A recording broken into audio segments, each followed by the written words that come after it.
West Virginia is the second poorest state in the nation. We've all heard that before. We know how a decline in coal jobs and a lack of good jobs and a generational sense of pride and self reliance has meant that many people here in West Virginia struggle. It's really pretty. There's really charming little towns tucked away in the hollers and mountain valleys all throughout this state. While they don't make much money, a lot of folks here don't need much to live either. However, as it stands, 1 in 5 people here lives at or below the poverty line. Today, we're going to visit the second poorest county in West Virginia, a county on the northern end of the state that's just south of Morgantown. We're going to drive through a place called Fairmont, the biggest city in a very poor county. As we'll see, while much of Fairmont's doing just fine, a lot of this place is not. And Fairmont is just one example of like 100 other places in West Virginia where poverty and drug addiction rules the day.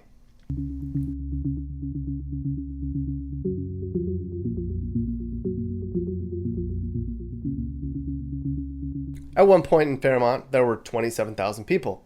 Today, due to a lack of jobs and younger generations fleeing for better opportunities, the population's plummeted to around 18,000 people. Here in Fairmont, 1 in 4 people lives in poverty, and many collect unemployment benefits and welfare. The average person here earns about $16,000 a year, which is pretty much $8 an hour. You can imagine the types of jobs that exist here. A quick walk around this area in the evening showed that everyone in town was hiring, but a lot of people in this town don't want to work, or at least work here. Of course, West Virginia isn't just poor overall. The state traditionally ranks towards the bottom when it comes to healthcare, obesity, and education too. It's a cycle here in West Virginia, a place where despair lingers in the damp air between rolling hills, and where people can't just pick up and leave, as people advise, or who just object to doing so. Coal jobs left this area ages ago, and there's no sign it's ever going to come back. Many West Virginians don't have the skills needed to transition into other industries or can't pass the drug tests needed for new employment. Even so, this is the worst state for jobs. I mean, you can't farm here, and it's hard to convince any large companies to locate here, considering the terrain and potential job pool. The poverty's been made worse by an influx of opioids, on which tens of thousands of West Virginians became addicted to. These days, it's heroin and meth that plagues these small, poor communities in the state. And sadly, addicted parents can't care for their kids. There's an estimated 7,000 West Virginia children in foster care under state supervision because of parental drug abuse and neglect. A small part of Fairmont looks pretty nice. There's a part of town where there's hundreds of homes with folks who likely drive 20 minutes north into Morgantown for work. But as soon as you cross one street, it gets really poor really fast. 2 in 3 people voted for Trump here, though as a whole the state actually became poorer under his administration. Homes here are about $100,000 on average, but that includes the nicer areas of town we saw earlier. While many of these people are poor, many take pride in providing for their families, and many people here stress good morals and values. Let's talk to a West Virginia resident now and get his perspective. Living in a small town in West Virginia, it's more of a rural setting from where I was originally from. And it was 30 minutes almost to go anywhere. Crimes kind of went up, stuff like that. Jobs kind of moved away. The mining industry itself just kind of went downhill because of regulations and just people are switching over from fossil fuels. And as far as stuff like that goes, it's a lot of people are just moving out and either going to different states or just moving to bigger cities and stuff like that. It all just depends on what everyone's preference is. So drugs, how bad is it getting down there with drug use, opioids, heroin, all that stuff? It depends on what area of the state you live in. If you're in more rural areas, it gets worse, of course.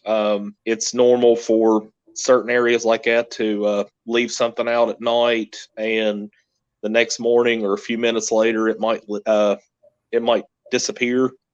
It just it all depends on what community you live in, what county you live in, stuff like that. But some places are a lot better than others. Yeah, I mean, and they're stealing for drugs, I'm assuming.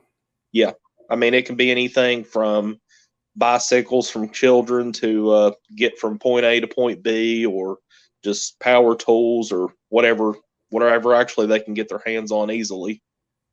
Yeah, like a day-to-day survival thing. Like, I got to get my fix today, so I got to get some money somehow.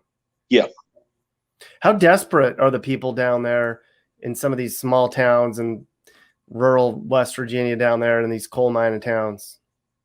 Well, a lot of them are just trying to scratch out a living because there's no other work. I mean, some of these people, they've spent, 5, 10, up to 30 years or more underground. And if a mine shuts down or something like that, this is literally all I know is mining coal. I mean, that's what a lot of them just say. And if a mine shuts down or something like that, they don't know what to do. I mean, it's actually heartbreaking because I spent 9 years in the industry myself, and I've seen a lot of changes just in the short period of time I was in there. And just seeing, somebody that's either at the peak of their working career or somebody that's getting ready to retire or something like that. And, hey, he has to go home and tell his wife, hey, I'm sorry, but I got cut today, and has to start all over from scratch. So, some people are more fortunate than others. like, how are they more fortunate?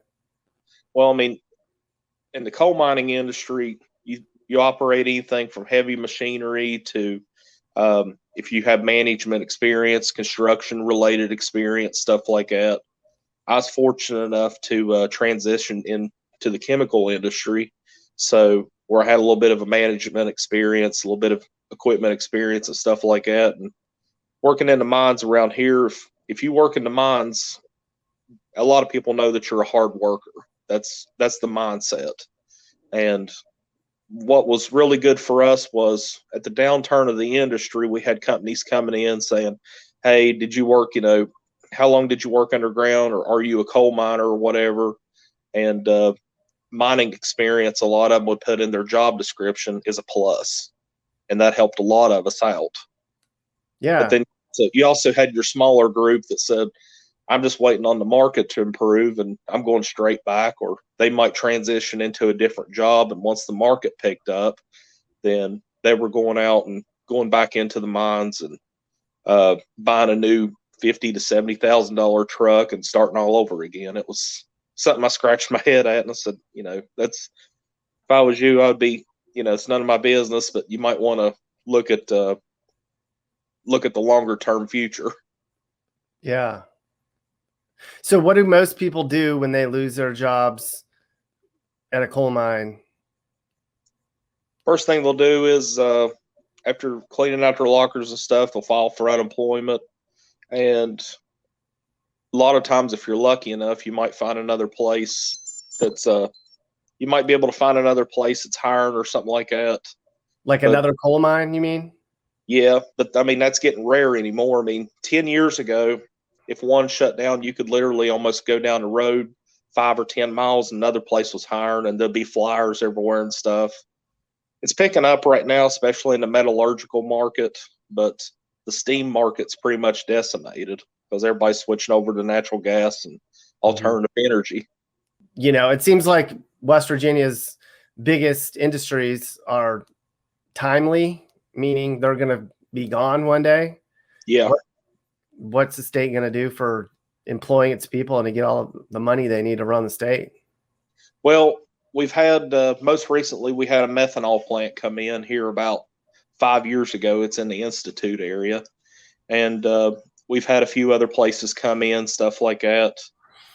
I've actually reached out myself last year to a few politicians that's in the area, and some of them would actually get on social media or come out and meet up, stuff like that. And they would ask, what are we looking for as far as what they want us, what they want to help us with. And I told them one thing we need to do is make the state more business friendly, and hopefully we can attract new workers, and hopefully we can attract more companies that want to invest in the state.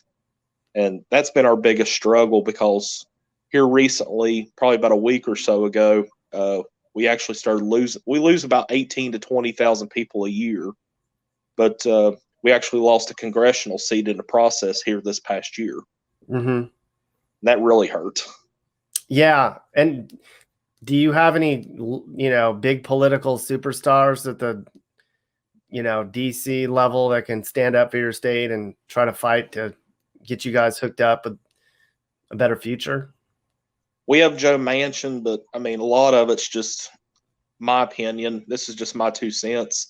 A lot of it's just your typical politicians, vote for me and I'll tell you whatever. And, it all just depends on what you're going to get. I hope them representing our state. Personally, I hope they would, they take our state into consideration and, hey, we need to help our state out, stuff like that. But that's just my opinion. I really can't further comment on it because I don't know what they do up there. Yeah. What's the outlook among people in your state? How do they feel about the future of West Virginia? A lot of them, depends on who you ask. A lot of people, a lot of younger people, they don't really see a whole lot here. My wife and I, we were debating with ourselves a few years back on going to somewhere like Texas, but West Virginia is home to me, and as long as I'm able to scratch out a living here and do what I can to make a future for myself and my family, I'm willing to stay here and stick it out because I love my state and I really want to see it grow and do what I can to help it along. But myself, I can't do. I'm only limited in what I can do.